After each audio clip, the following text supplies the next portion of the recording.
અરવિંદ કેજરીવાલને ધરપકડ કરવામાં આવી છે। ઈડીના મામલામાં આખા કેસમાં ધરપકડ કરવામાં આવી છે। આપણી સાથે અત્યારે ઈસુદાન ગઢવી અહીંયા જોડાયા છે। ઈસુદાનભાઈ, શું કહેશો? લોકસભાની ચૂંટણીની પહેલા જે રીતે અરવિંદ કેજરીવાલની ધરપકડ કરવામાં આવી છે?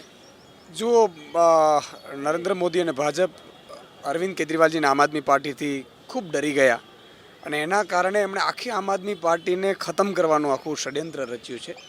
તમે જોયું હશે કે 13 મહિનાથી મનીષ સિસોદિયાજી જેલમાં છે।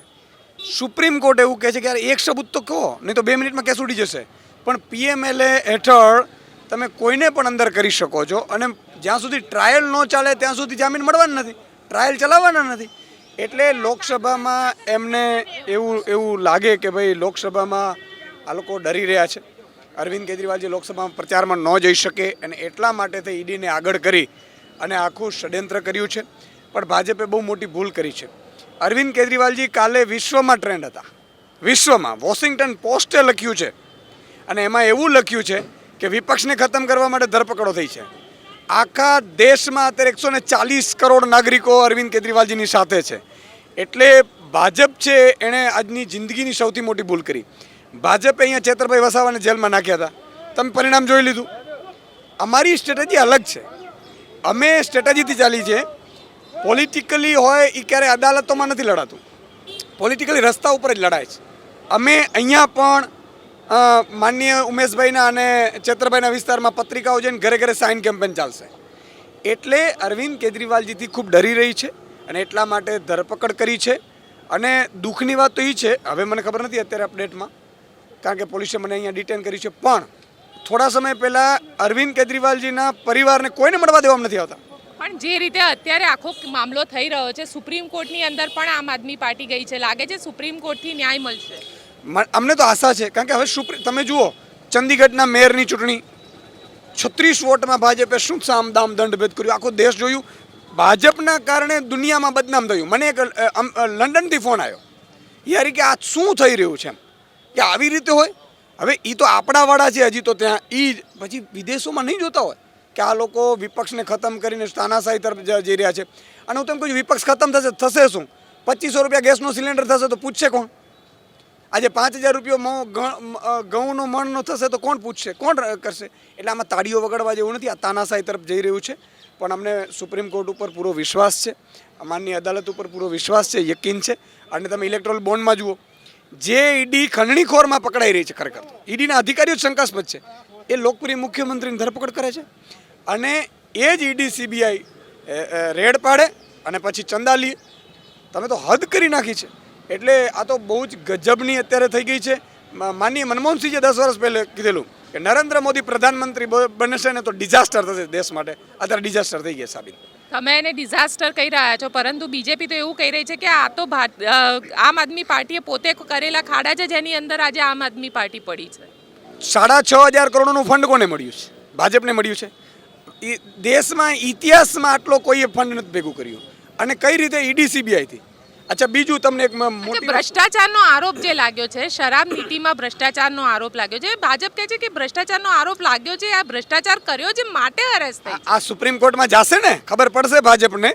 જે આરોપી છે એની ધરપકડ કરવામાં આવે છે ઈડી સીબીઆઈથી, અને એ જ વ્યક્તિ પછી થોડા સમય પછી ભાજપને ફંડ આપે છે કરોડો રૂપિયાનો, અને એને સાક્ષી બનાવી દેવામાં આવે છે। અને આરોપી ખાલી કહી દે છે કે હું આને મળ્યો છું, એના બળ ઉપર મુખ્યમંત્રીને તમે ગિરફ્તાર કરો તો કાલે હું કહી દઈશ કે હું નરેન્દ્ર મોદીને આટલા રૂપિયા આપ્યા છે, તો નરેન્દ્ર મોદીની ધરપકડ કરી લેશે। આવું ના હોય। એટલે આ આરોપીના કહેવાથી આ ખેલ થઈ રહ્યું છે, અને એને ફંડ પાછું ભાજપે લીધું છે। આ જ આરોપી પાસેથી ભાજપે લીધું છે। બીપવાડી તમે જુઓ, પુલવામા થયું, ભાજપે ફંડ લીધું છે। ભાજપને દેશથી પ્રેમ જ નથી, એને વિપક્ષ વગરનો શાસન કરવું છે। તમે જોયું હશે હમણાં પુતિનજી 87% મત સાથે જીત્યા। મેં વાંચતો હતો એમનો, બધા વિપક્ષને જેલમાં પૂરી દીધા છે, કેટલાક વિપક્ષને તો જેલમાં હત્યા કરી નાખી છે।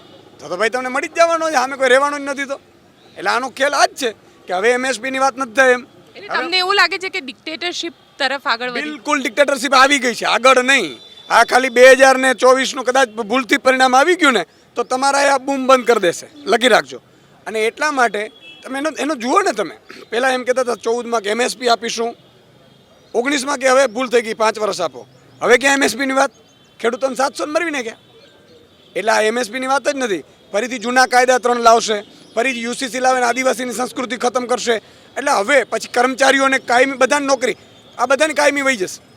હવે તો પોલીસ એસપી આવશે ને એ 11 મહિના માટે આવશે, પછી એને જે કરવું એ કરે, પછી નીકળી જાય. તમે મિલિટરીમાં, આર્મીમાં 4 વર્ષ માટે. યાર તમે દેશની સુરક્ષાને શું કરવા માંડ્યા છો? એટલે આ બહુ ખતરનાક છે. અને અનપટની હું એમ કહું છું કે એક પોલીસ કોન્સ્ટેબલની ભરતીમાં જો 12 પાસ જોતો હોય તો હું તો એમ કહું છું પ્રધાનમંત્રીમાં છે ને એ ભણતરનું કંઈક ક્રાઇટેરિયા રાખવો પડે. તમે ભણતરનો ક્રાઇટેરિયા રાખવાની વાત કરી રહ્યા છો, પણ જે રીતે અત્યારે ભારતીય જનતા પાર્ટી આરોપ લગાડી રહી છે અને શરાબ નીતિ ઘોટાલા, જેની અંદર તમારા પોતાના જ નેતા પહેલેથી જેલની અંદર છે, મનીષ સિસોદિયા હોય, સંજય સિંહ હોય, હવે ત્યાં આગળ અરવિંદ કેજરીવાલ છે. કારણ કે આજે ઘણા બધા સોશિયલ મીડિયા ઉપર ટ્રેન્ડ થઈ રહ્યું છે કે સંજય સિંહ અને મનીષ સિસોદિયા સાથે અબ ચક્કી પીસિંગ વાળી પરિસ્થિતિ થશે અરવિંદ કેજરીવાલ. હું એ જ કહું છું. હવે તમે ચક્કી પીસિંગ સારું યાદ કર્યું. અજીત પવાર ક્યાં છે? એ જ કહેતા હતા અજીત પવાર ચક્કી પીસિંગ એને લઈ લીધું. મનીષ સિસોદિયાજીને કીધું મુખ્યમંત્રી બનાવી દઈએ, આવી જા તોડીને, ન ગયા એટલે જેલમાં ગયા. આ જ રહ્યો છગન ભુજબળ ને અજીત પવાર, અને ખુદ પ્રધાનમંત્રી વિડીયો છે એ કહે છે આટલો મોટો ભ્રષ્ટાચાર આ લોકોએ કર્યો છે, પાર્ટીઓ તોડી આવી જવામાં, બરાબર છે, વોશિંગ મશીનમાં. સવાલ એ છે ભાજપના જે નાગરિકો અત્યારે તાળીઓ પાડે છે અરવિંદ કેજરીવાલજીના ધરપકડ ઉપર, એ પોતે જ જ્યારે પોતાના તાનાશાહનો શિકાર બનશે ને ત્યારે ખબર પડશે. ભાજપ અત્યારે નારાજ લોકો છે ભાજપના. તમે વિચાર કરો એની હાલત શું છે, બોલી નથી શકતા બિચારા. એટલે બહુ સ્થિતિ ખરાબ આવશે. આ દેશમાં જો બચી શકવાનું હોય, બચા શકવાનું હોય તો આ છેલ્લો મોકો છે. મતદાનના દિવસે યાદ કરજો. બાકી પછી કદાચ આઝાદી મળી અને 200 વર્ષ આપણે મહેનત કરીને ત્યારે આઝાદી મળી છે. મને આઝાદી જોખમમાં લાગે છે. ચલો, આ હતા ઈસુદાન ગઢવી, જેમનું કહેવું છે કે આઝાદી એમને જોખમમાં લાગી રહી છે. હવે જોવાનું પણ દિલચસ્પ થશે કે સુપ્રીમ કોર્ટ શું કહી રહી છે. આપને અમારો રિપોર્ટ કેવો લાગ્યો કોમેન્ટ બોક્સમાં ચોક્કસથી જણાવજો. અમારી ચેનલ નિર્ભય ન્યૂઝને લાઇક, શેર અને સબસ્ક્રાઇબ કરવાનું ભૂલશો નહીં.